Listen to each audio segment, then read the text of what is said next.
નમસ્તે વાલા વિદ્યાર્થી મિત્રો, ધોરણ 12 ગુજરાતી વિષયમાં આજે એક આપના માટે હું બંશ્રી નાયક ખૂબ જ સરસ એવી મજાની કવિતા લઈને આવી છું, જે છે પિતાની સેવા. જી હા, પોએમ નંબર 5 પિતાની સેવા, જેના કવિ છે દલપતરામ. કવિતાનો પ્રકાર છે ઉર્મી કાવ્ય. તો વિદ્યાર્થી મિત્રો, આપણે આ કવિતાના વિશે પિતાની સેવા જે અહીં આપી છે, તો આપણે હંમેશા જાણીએ છીએ કે આપણું ઘરમાં જે માતાનું સ્થાન હોય છે તે એક ખૂબ જ મંગલકારી એમ કહીએ તો ચાલે. પરંતુ વિદ્યાર્થી મિત્રો, પિતા એ ઘરનું અસ્તિત્વ હોય છે.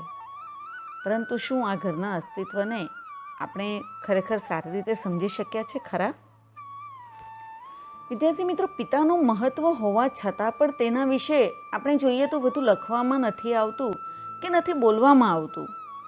લેખકો અને કવિઓએ પણ હંમેશા માતાના જ ખૂબ વખાણ કર્યા છે.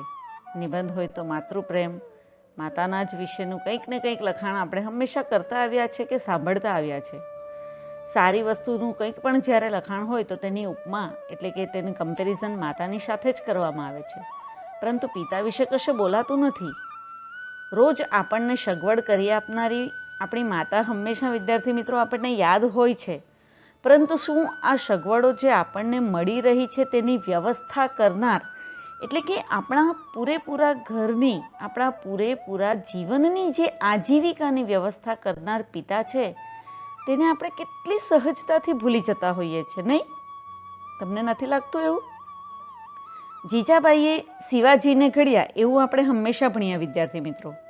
પરંતુ શું એ સમયે જ્યારે શાહજી રાજાએ જીજાબાઈને જે મહેનત એમણે પણ જે કરી હતી, મદદ જે કરી હતી, એ ધ્યાનમાં પણ લેવી તો જોઈએ ને. દેવકી છે, યશોદા છે, શ્રી કૃષ્ણના માટે આ માતાઓનો પ્રેમ અને એમના કાર્યની પ્રશંસા પણ આપણે હંમેશા સાંભળતા આવ્યા, એમણે મહત્ત્વ પણ એટલું જ આપ્યું. પરંતુ શું વિદ્યાર્થી મિત્રો, નદીના પૂરમાંથી મધરાતે માથા ઉપર જ્યારે બાળકને સુરક્ષિત સ્થળે લઈ જનારા વાસુદેવને પણ તો આપણે એટલું જ મહત્ત્વ આપવું પડે ને. જો એ સાહસ એમણે ખેડ્યું જ ન હોત તો? બીજું આપણે ઉદાહરણ પણ જોઈ શકીએ કે રામ એ કૌશલ્યાના પુત્ર અવશ્ય છે વિદ્યાર્થી મિત્રો, પરંતુ પુત્ર વિયોગથી, એટલે કે શ્રી રામ લક્ષ્મણ જ્યારે વનવાસ ગયા હતા ત્યારે એમના વિયોગથી તરફડીને મૃત્યુ પામ્યા તે પિતા દશરથ રાજા હતા. વિદ્યાર્થી મિત્રો, કોઈક વાર ફાટેલું વસ્ત્ર આપણે પિતાનું જોઈએ તો સમજાય આપણને કે આપણા નસીબના જે કાણા છે ને તે એમના વસ્ત્રમાં પડ્યા છે. જી હા વિદ્યાર્થી મિત્રો, કેટલાય લોકોએ પિતાની કલ્પના હંમેશા કલમની ભાષામાં મૂકી છે. એટલે કે કંઈક ને કંઈક એમના વિશે કંઈક લખ્યું હોય તો આપણે જોઈએ તો એ ભાષામાં કદાચ પિતાનો ઉગ્ર સ્વભાવ હોય. ઘણા લોકો તો મોબાઈલમાં પણ પિતાના નામનો જો નંબર હોય તો તેને હિટલર તરીકે મૂકે છે, નામ સેવ કર્યું હોય તો. કેટલીક જગ્યાએ એમને વ્યસની તરીકે ચિતરવામાં આવે છે, તો કેટલીક જગ્યાએ એમને મારઝૂડ કરનારા કે હંમેશા એકદમ ઉગ્ર સ્વભાવે, ઉગ્ર બોલીમાં વાત કરનારા જ હોય એવી જ રીતની એમની કલ્પનાઓ હોય છે. એવું જ હંમેશા આપણે વાંચ્યું હોય, સાંભળ્યું હોય. પરંતુ વાલા બાળકો, આપણે એ ના ભૂલવું જોઈએ કે આ પિતા આપણા ઘરનું અસ્તિત્વ છે. માતા હોવી અથવા તો માતા હોવાના સત્યને જે અર્થ મળ્યો છે વિદ્યાર્થી મિત્રો, એ કોના લીધે? ફક્ત અને ફક્ત પિતાને લીધે. પિતા હોય તો જ માતાનું અસ્તિત્વ શક્ય બન્યું છે, એ આપણે ભૂલવું ના જોઈએ. એક ખાસ વાત વિદ્યાર્થી મિત્રો, જો આપણને આ કાવ્યની જ્યારે પૂર્વ ભૂમિકા હું આપને સમજાવી રહું છું ત્યારે જો આપણે જોઈએ તો કે દાઝી ગયા હોઈએ આપણે, કદાચ કંઈક એવું કંઈક સામાન્ય ઠોકર લાગી હોય, ઘણી વખત આપણને કોઈ વખત માર પડ્યો હોય, તો તરત જ આપણા મોંમાંથી ઓ માં શબ્દ એવો બહાર આવી જાય છે. પરંતુ વિદ્યાર્થી મિત્રો યાદ કરો કે જ્યારે જો માનો કે આપણે કંઈક રસ્તો ઓળંગતા હોઈએ અને એકાદ વાહન નજીક આવે ને જો ચોસથી બ્રેક મારી દઈ તો શું થાય? કોઈ ભયજનક મુશ્કેલીમાં આવી પડીએ, અચાનક માનો કે આપણે કોઈક સાપ કે એવું કંઈક જંગલી પ્રાણી જોઈ લઈએ તો આપણા મોંમાંથી શબ્દ શું નીકળશે? બાપરે! હવે સમજાયું વાલા વિદ્યાર્થી મિત્રો આમ કેમ?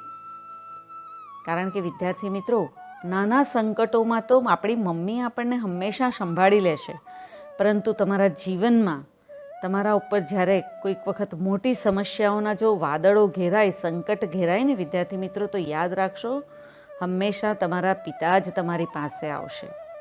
જોયું વિદ્યાર્થી મિત્રો, આ છે પિતાનો દબદબો. જી હા વિદ્યાર્થી મિત્રો, અહીં આપણા કવિ દલપતરામ એમણે પણ બસ આ જ પિતાની મહત્તા અહીં દર્શાવી છે. ખૂબ જ સુંદર મજાનું કાવ્યની જે એમણે એક છણાવટ કરી છે અહીં, એ ખૂબ જ સરસ અને પ્રશંસનીય છે. તો જોઈએ વિદ્યાર્થી મિત્રો આપણી કવિતા પિતાની સેવા. વિદ્યાર્થી મિત્રો, સરસ મજાનું આ કાવ્ય આપણી માટે લખનારા કવિશ્રી દલપતરામનો આપણે ટૂંકમાં પરિચય પહેલાં મેળવી લઈએ. નામ પૂરેપૂરું દલપતરામ દાયાભાઈ ત્રવાડી. જન્મ એમનો 21મી જાન્યુઆરી 1820માં ગામ વઢવાણમાં, જે સૌરાષ્ટ્રમાં આવ્યું છે, ત્યાં થયો હતો. એમણે પ્રારંભિક શિક્ષણ સ્વામી દેવાનંદ પાસે તેઓ છંદ, અલંકાર અને ભાષાનો અભ્યાસ તેઓ શીખ્યા હતા. ત્યારબાદ સ્વામિનારાયણ મંદિરમાં એમણે સંસ્કૃતનો અભ્યાસ પણ કર્યો હતો. પત્નીનું નામ એમની રેવાબેન. સંતાન તરીકે પણ આપણા પ્રખ્યાત કવિ જ છે, કવિશ્રી નાનાલાલ. વિદ્યાર્થી મિત્રો, બ્રિટિશ સરકાર તરફથી દલપતરામને પણ CIE ઇલકાબ આપવામાં આવ્યો છે. અને વધુમાં આપણે કહીએ તો એમના નામે કવિશ્વર દલપતરામ ચંદ્રક પણ આપવામાં આવે છે. જી હા વિદ્યાર્થી મિત્રો, કેવું કહેવાય છે કે એમણે જ્યારે પ્રાથમિક કેળવણી પોતાની ગામઠી શાળામાં જ લીધું હતું, ત્યારબાદ પિતા પાસે તેઓ કુળ અને જે પરંપરા હોય છે કુળની, તે જ પ્રમાણે તેમણે પણ વેદ શીખવાનો પ્રારંભ કર્યો હતો. પરંતુ કહેવાય છે કે એમના પિતાનો સ્વભાવ ખૂબ જ ક્રોધી હતો, એના કારણે તેઓ શીખી ના શક્યા. 14 વર્ષની ઉંમરે તેમણે ભૂમાનંદ સ્વામીથી પ્રભાવિત થઈને સ્વામિનારાયણ સંપ્રદાયના ધર્મ એમણે અંગીકાર કર્યો હતો. એટલે કે સ્વામિનારાયણમાં તેઓ જોડાઈ ગયા હતા. ગુજરાતી કવિતામાં અર્વાચીનતાને વહેણવા મૂકવામાં નર્મદની કવિતા, વિદ્યાર્થી મિત્રો, જેટલું મહત્ત્વ છે નર્મદની કવિતાનું, તેટલી જ દલપતરામની કવિતા પણ મહત્ત્વની છે. અને ખાસ કરીને જોવા જઈએ તો સ્વામિનારાયણ સંપ્રદાયમાં તેઓ જોડાયા હતા. આથી એમના પ્રભાવને કારણે સદાચાર અને નીતિનો બોધ આપતી કવિતાને એમણે હંમેશા સાચી જ માની છે. છતાં કહેવાય છે કે એમની કવિતામાં થોડો અર્વાચીનતાનો પણ રંગ લાગ્યો હતો. અને એના માટેનું એક ખાસ કારણ છે કે અમદાવાદના જે આસિસ્ટન્ટ જજ એલેક્ઝાન્ડર કિનલોક ફોબ્સ જે હતા, એમની સાથે એમની ઘનિષ્ઠ મૈત્રી હતી. જે ફોબ્સ જે છે એ કવિશ્રી દલપતરામના શિષ્ય પણ રહી ચૂક્યા છે, એટલે કે દલપતરામે એમને શીખવ્યું હતું. બીજું આપણે કહીએ તો જ્યારે 1848માં ભોળાનાથની ભલામણથી અમદાવાદના આસિસ્ટન્ટ જે આ ફોબ્સ હતા, તેમનું નિમંત્રણ મળ્યું, એટલે તેઓ વઢવાણથી અમદાવાદ આવ્યા અને ગુજરાતી ભાષા અને સાહિત્ય શીખવવા માટે આગળ તમને કહ્યું તેમ કે ફોબ્સના તેઓ શિક્ષક બન્યા. દલપતરામની બીજી આપણે વાત જો કરીએ તો એમની જે રચનાઓ છે એમાં મધ્યકાલીન ગરબીઓ, પદો અને લોકગીતોના જે પ્રચલિત ઢાળ જે છે તેના ઉપર વિવિધ વિષયો પર એમની ગરબી અને પદો રચાયેલા છે. તેમજ છંદોબદ્ધ જે એમના કાવ્યો છે એનો પણ સમાવેશ થાય છે. વિદ્યાર્થી મિત્રો, એવું કહેવાય છે કે સામાન્ય જન સમાજમાં એમના જેટલી લોકપ્રિયતા બીજા કોઈ ગુજરાતી કવિને ભાગ્યે જ મળી હશે. જી હા વિદ્યાર્થી મિત્રો, આ જ છે આપણા દલપતરામની ખૂબી. હવે આપણે થોડું કવિતા વિશે જાણકારી મેળવી લઈએ. દલપતરામ વિશે વિદ્યાર્થી મિત્રો આપણે માહિતી તો મેળવી લીધી, તે સિવાય અહીંયા જે તમને આપણી સમક્ષ આપણી ટેક્સ્ટબુકનો જે એક ભાગ મૂક્યો છે એમાં આપણે જોવા જઈએ તો કે સુધારાની દૃષ્ટિએ પણ એમણે ગુજરાતની વધારે એવી મોટી સેવા કરી છે. એમની પાસેથી દલપત કાવ્ય, ફાબ્સ, વિરહ, વેન ચરિત્ર, હુન્નર ખાનની ચઢાઈ, માંગલિક ગીતાવલી જેવા કાવ્યોના પુસ્તકો પણ મળ્યા છે. તેમની સમગ્ર કવિતા દલપત ગ્રંથાવલીના 3 ભાગમાં પ્રકાશિત થઈ છે. ગુજરાતના સંસ્કાર ઘડતરમાં એમની કવિતાનો નોંધપાત્ર ફાળો રહ્યો છે. સાદી, સરળ વર્ણાનુપ્રાસ અને યમક વગેરેની મધુર ચાતુરીયુક્ત શૈલીમાં લખાયેલી એમની કવિતાને મનોરંજન સાથે નીતિબોધ પણ આપ્યો છે. ગુજરાતના હાસ્ય કવિઓમાં પણ તેમનું સ્થાન મહત્ત્વનું છે. બુદ્ધિના ચમકારા, મનુષ્ય સ્વભાવની પરખ અને વાસ્તવિકતાની સમજ એમની કવિતામાં વિશેષ રૂપે જોવા મળે છે. તેમણે લક્ષ્મી અને મિથ્યાભિમાન નામના 2 નાટકો આપ્યા છે, તો ભૂત નિબંધ, જ્ઞાતિ નિબંધ જેવા નિબંધો પણ આપ્યા છે. તેમના છંદશાસ્ત્રમાં દલપત પિંગળ પુસ્તકે અનેક કવિઓને પ્રેરણા અને માર્ગદર્શન પૂરા પાડ્યા છે. તેમણે સંપાદન અને અનુવાદનું કેટલુંક મહત્ત્વનું કાર્ય પણ કર્યું છે. જ્યાં વિદ્યાર્થી મિત્રો અનુવાદક એટલે કે કોઈક બીજી ભાષામાં લખાયું હોય તો તેને ટ્રાન્સલેટ કરવું. ગુજરાત વર્નાક્યુલર સોસાયટી કે જે હાલની ગુજરાત વિદ્યાસભા તરીકે ઓળખાય છે તેના પણ તેઓ મંત્રી રહી ચૂક્યા છે. બુદ્ધિપ્રકાશ સામાયિકના તેઓ સ્થાપના કાળથી જ તંત્રી હતા. વિદ્યાર્થી મિત્રો, અહીં હવે તમારા કાવ્ય વિશેની થોડી રૂપરેખા અહીંયા આપી છે કે બાળકના જન્મ, ઉછેર અને સંસ્કાર માટે માતાનો ફાળો અનન્ય છે, પરંતુ એમાં પિતાનું સ્થાન પણ કંઈ ઓછું નથી. આ કાવ્યમાં બાળકે પિતાજીને કરેલા લાડ, તોફાન અને મસ્તીનું મધમીઠું ગાન થયું છે. છેક જન્મથી પાળી પોસીને પોતાને મોટો કરનાર પિતાજીનું ઋણ અહીં આભાર દ્વારા વ્યક્ત થયું છે. બાળપણમાં પિતાની છાતીએ ચડી એમની મૂછો ખેંચી પોતાની દરેક વાત માની, હામાં હા કહી, ભણાવી ગણાવી, સારા ખરાબનો વિવેક શીખવ્યો, પોતાને માટે અનેક કષ્ટ સહન કરી છત્રછાયા બન્યા, માંગેલી વસ્તુઓ પૂરી પાડી, ભૂલ થઈ ત્યાં ક્ષમા આપી અને સમાજ વચ્ચે માનવંતું સ્થાન અપાવ્યું તેવા પિતાજી પ્રત્યે ઋણ ચૂકવવા તેમની આજીવન સેવા કરવાની ઈચ્છા સેવતા આપણા કવિ શ્રી દલપતરામ એમની પિતૃભક્તિનું ઉત્તમ દ્રષ્ટાંત અહીં એમણે પૂરું પાડ્યું છે. જી હા વિદ્યાર્થી મિત્રો, આ જ આપણા કાવ્યની પણ રૂપરેખા છે. તો હવે વિદ્યાર્થી મિત્રો જોઈએ, જેનો તમે ખૂબ જ આતુરતાપૂર્વક રાહ જોઈ રહ્યા છો એવી આપણી કાવ્ય પિતાની સેવા. જોઈએ હવે અહીં વિદ્યાર્થી મિત્રો આપણું કાવ્ય પિતાની સેવા. છડો હું હતો છોકરો છેક છોટો, પિતા પાડી પોષી મને કીધ મોટો. છડો, છડો એટલે કે એકલો. હું એકલો હતો છોકરો. કેવો? છેક છોટો એટલે કે છેક એટલે કે એકદમ નાનો અમસ્તું. જન્મતા સમયે જે આપણું નાનું અમસ્તું કદ હોય છે તે કહે છે કવિ અહીં કે હું તો છેક જ નાનો એકલો છોકરો હતો. તમે હે પિતા મને પાળી પોષીને મોટો કીધો. કીધ એટલે કે કીધો. કેવો કર્યો? મને મોટો કર્યો. રૂડી રીતથી રાખતા રાજી રાજી, ભલા કેમ આભાર ભૂલું પિતાજી. રૂડી રીતથી એટલે કે તમે હંમેશા મને ખૂબ સારી રીતે રાખ્યો છે. કેટલા લાડ તમે મને લડાવ્યા. મને બધી જ વાતમાં તમે રાજી રાખ્યો. જે માગ્યું તે મને તમે આપ્યું. આપણે જે કંઈ પણ માંગીએ છીએ ભલે એક વખત ત્યાં કહી દઈએ પણ પછી તો આપણી જીત પણ પૂરી થઈ જ જતી હોય છે, એટલે આપણને રાજી રાખે છે. નાના હોઈએ આપણને કંઈક પણ કહે એટલે તેઓ તરત જ રાજી થઈને હા કહી જ દેતા હોય છે. ભલા કેમ આભાર ભૂલું પિતાજી. હે પિતાજી, તમે મને મોટો કરવામાં મને સારી રીતે તમે રાખ્યો, તો એ હું તમારો આભાર હું કેવી રીતે ભૂલી શકું. મારા પિતાજી, હું તમને નહીં ભૂલી શકું. ચડી છાતીએ જે ઘડી મૂછ તાણી. ચડી છાતીએ આપણે ઘણીવાર વિદ્યાર્થી મિત્રો જોઈએ છે કે નાના છોકરાઓ હોય છે ને તો તે એમના પિતા કે કોઈક સૂતેલા હોય તો એમના છાતી ઉપર બેસી જાય છે અને એમની પર જે કંઈક એમના મોઢા સાથે જો મૂછ હોય તો મૂછને ખેંચીને એને ગમે તેમ રીતે હેરાન કરે છે પિતાજીને. તો પણ આવી બધી જ મસ્તી આપણા પિતા પણ કરી જ આપણી સાથે બધી રીતે મસ્તી પણ કરતા હોય છે નાના હોઈએ ત્યારે. કદાચ તમને તમારું બાળપણ યાદ આવતું હોય આ ઘડીએ તો તમે યાદ કરી શકો છો વિદ્યાર્થી મિત્રો. ચડી છાતીએ જે ઘડી મૂછ તાણી એટલે કે છાતી ઉપર બેસીને મેં તો તમારી મૂછો ખેંચી છે. કદી અંતરે રીસ આપે ન આણી.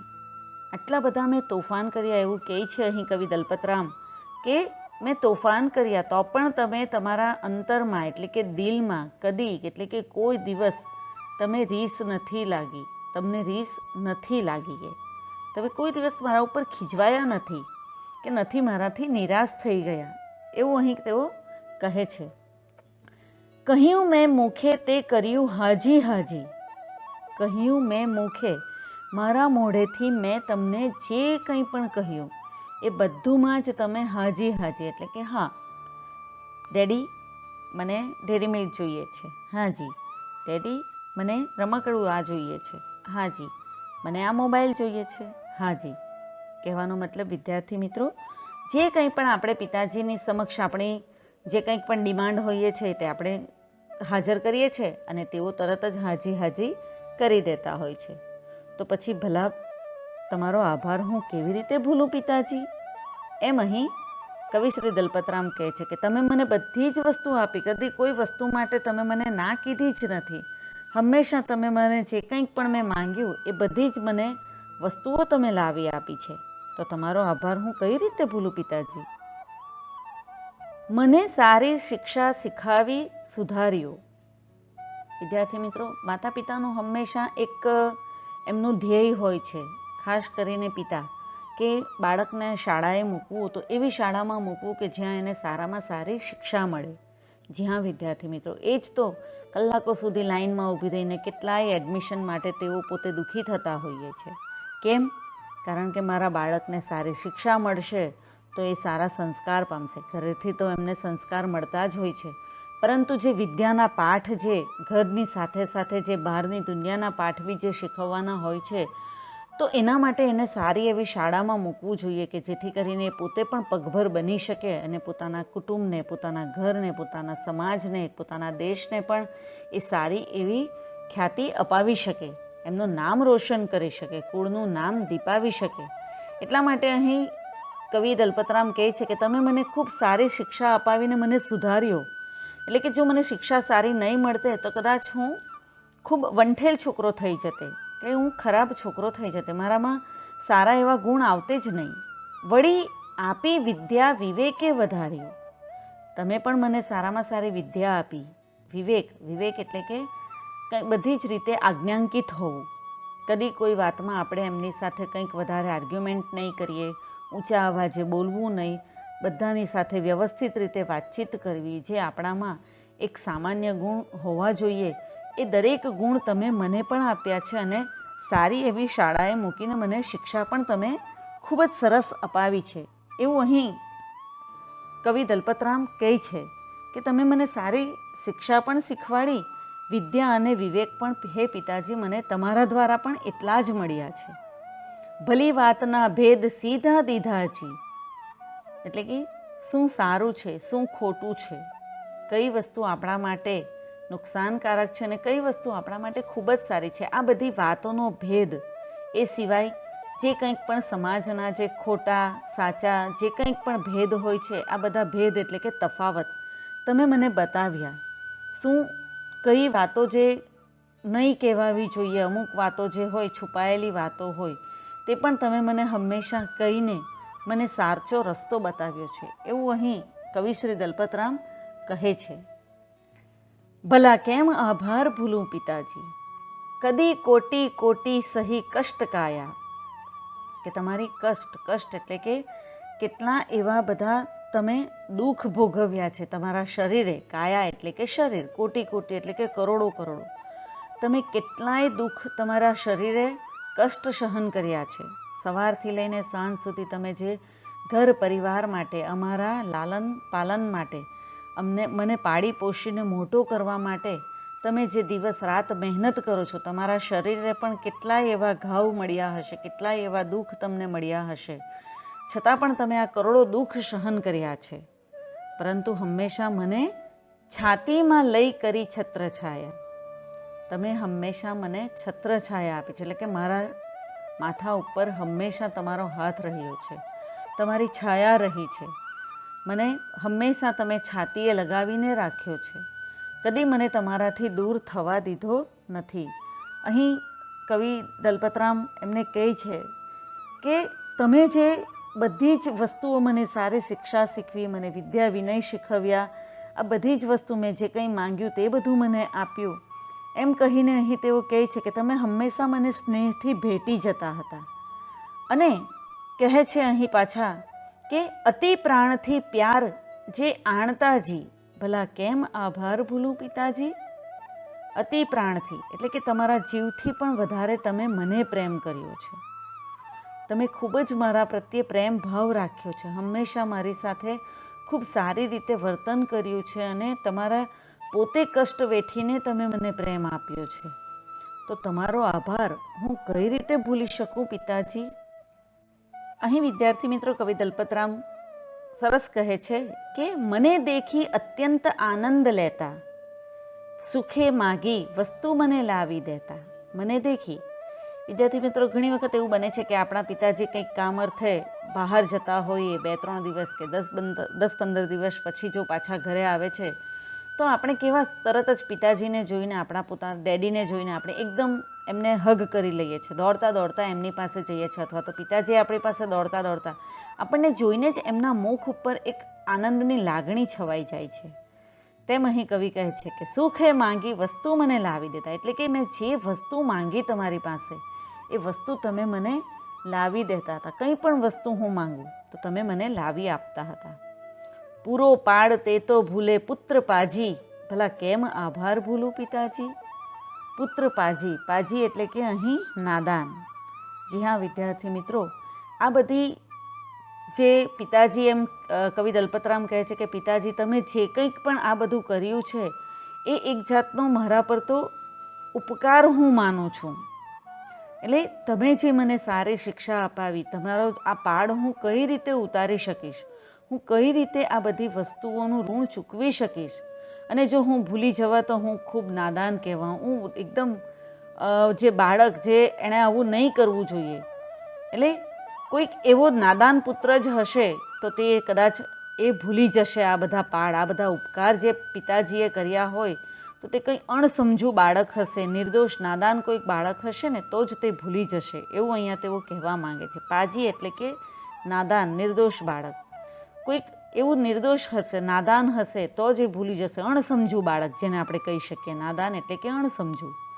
હે પિતાજી, હું તમારો આભાર કેવી રીતે ભૂલું. વડા વાંકમાં આવું તો રાંક જાણી. વડા વાંકમાં, વિદ્યાર્થી મિત્રો, ઘણી વખત એવું બને છે કે આપણાથી કદાચ ન કરવાની ભૂલ આપણે કરી લેતા હોઈએ છીએ, અને કદાચ એ ડરથી જ કે પિતાજી મને શું કહેશે, એ ડરથી આપણે કદાચ ઘણી વખત એમની સામે સચ્ચાઈઓ આપણે છુપાવતા હોઈએ છીએ. એમને સત્ય કહેતા જ નથી. કેમ? કારણ કે એમનો ડર લાગતો હોય છે. અને ઘણી વખત એવું બને છે કે એ સત્ય આપણે જો છુપાવીએ છીએ તો ભવિષ્યમાં આપણે એ જ આપણી જે ભૂલ હોય છે, એ ભૂલના લીધે આપણે કંઈ કેટલું એવું ભોગવવાનું આવતું હોય છે. અહીં વિદ્યાર્થી મિત્રો, કવિ દલપતરામ કહે છે કે ઘણી વખત એવું બન્યું છે કે મેં કંઈક વડા એટલે કે કંઈક મોટો ગુનો, વાંક એટલે કે ગુનો, કંઈક મેં મોટો ગુનો કર્યો હો તો પણ તમે હંમેશા મને ગરીબ જાણીને, એટલે કે નાદાન ગણીને તમે મને માફ કરી દીધો છે. રાંક એટલે કે ગરીબ. અહીં ગરીબ એટલે કે તમે મારી ભૂલને તમે એને માફ કરી દીધી છે. દીધો દંડ દેતા દયા દિલ આણી, તમે મને કંઈક દંડ બી આપતા તો એવું કે જેનાથી મને કોઈ નુકસાન ન થાય. તમે દિલમાં હંમેશા દયા રાખી મારા પ્રત્યે, અને મારી કંઈક ભૂલ થઈ ગઈ હોય તો પણ તમે એવો મોટો દંડ મને કદી કોઈ દિવસ આપ્યો નથી. જી હા વિદ્યાર્થી મિત્રો, અહીં તમને એક ઉદાહરણ સ્વરૂપે કહેવા જાઉં તો ગાંધીજી વિશે આપણે હંમેશા સાંભળ્યું છે કે ગાંધીજી જ્યારે નાના હતા ત્યારે એમણે ચોરી કરી હતી, પરંતુ જ્યારે એમના પિતાને ખબર પડે છે તો ત્યારે તેઓ પોતાના પિતાજી સમક્ષ પોતે જે કંઈક પણ આ ચોરી કરી હતી તેનો સાચા હૃદયથી એમના પિતાની સામે તેઓ પસ્તાવો કરી દેતા હોય છે, એમની માફી માંગતા હોય છે, અને પોતાની જે આ ચોરી કરવાની જે ભૂલ એમણે કરી હતી તેનો એમની સમક્ષ તેઓ માની લે છે. અને કહેવાય છે કે પિતાએ પણ એમને કોઈ પણ સજા ન કરી હતી. હા, આંખના ઈશારાથી થોડી ઘણી એમને નારાજગી દર્શાવી હતી, અને એ તો સ્વાભાવિક છે કે આપણે કંઈક ભૂલ કરીએ તો આપણને પિતાજીના આંખ ઉપરથી પણ આપણને ખ્યાલ આવી જતો હોય છે ઘણીવાર કે એમનો કેટલો ગુસ્સો, એમનો પારો કેટલો ઊંચો ચડ્યો છે, એ આપણને ખબર જ પડી જતી હોય છે. છતાં પણ તેઓ હંમેશા આપણને માફ કરી દેતા હોય છે. તજી સ્નેહ દેહે ન દીધી પીડાજી. તજી સ્નેહ દેહે ન દીધી પીડાજી એટલે કે તમે પ્રેમથી જે કંઈક પણ મને કહેવાનું હોય તેની તમે નારાજગી બતાવી દીધી, પરંતુ કંઈ પણ શરીરે એવી મને શારીરિક પીડા તમે આપી નથી. તમે મને પ્રેમથી મને સ્વીકારી લીધી, અને કોઈ પણ મને શારીરિક પીડા તમે નથી આપી. દેહ એટલે કે શરીર, પીડા એટલે કે કંઈક દુઃખ, એવું મને આપ્યું નથી. ભલા કેમ આભાર ભૂલું પિતાજી. અહીં વિદ્યાર્થી મિત્રો, કવિ કહે છે કે આટલું બધું તમે મારા માટે કર્યું તો હું તમારો આભાર કેમ ભૂલું. વિદ્યાર્થી મિત્રો, અહીં આપણે કવિતાનો પ્રથમ ભાગ અહીં પૂરો કરીએ છીએ. બીજા ભાગમાં આપણે જોઈશું કે હજી તો એવી પિતાજીની કઈ એવા આપણા ઉપર એટલા ઉપકારો છે, એટલી બધી એમની જે પ્રેમ માયા મમતા જે છે, કેટલી પિતાજીની આપણા પ્રત્યેની જે સેવાઓ છે કે જેને આપણે દેખી જ નથી શકતા, એવી બધી વાતો દલપતરામે હજી પણ ઘણી બધી કહી છે. તો એ આપણે જોઈશું ભાગ 2માં. ત્યાં સુધી આપ ભાગ 1નો અભ્યાસ ચાલુ રાખજો. ફરીથી મળીશું જલ્દીથી આપણે ભાગ 2 સાથે. ત્યાં સુધી બંસરી નાયકના નમસ્કાર.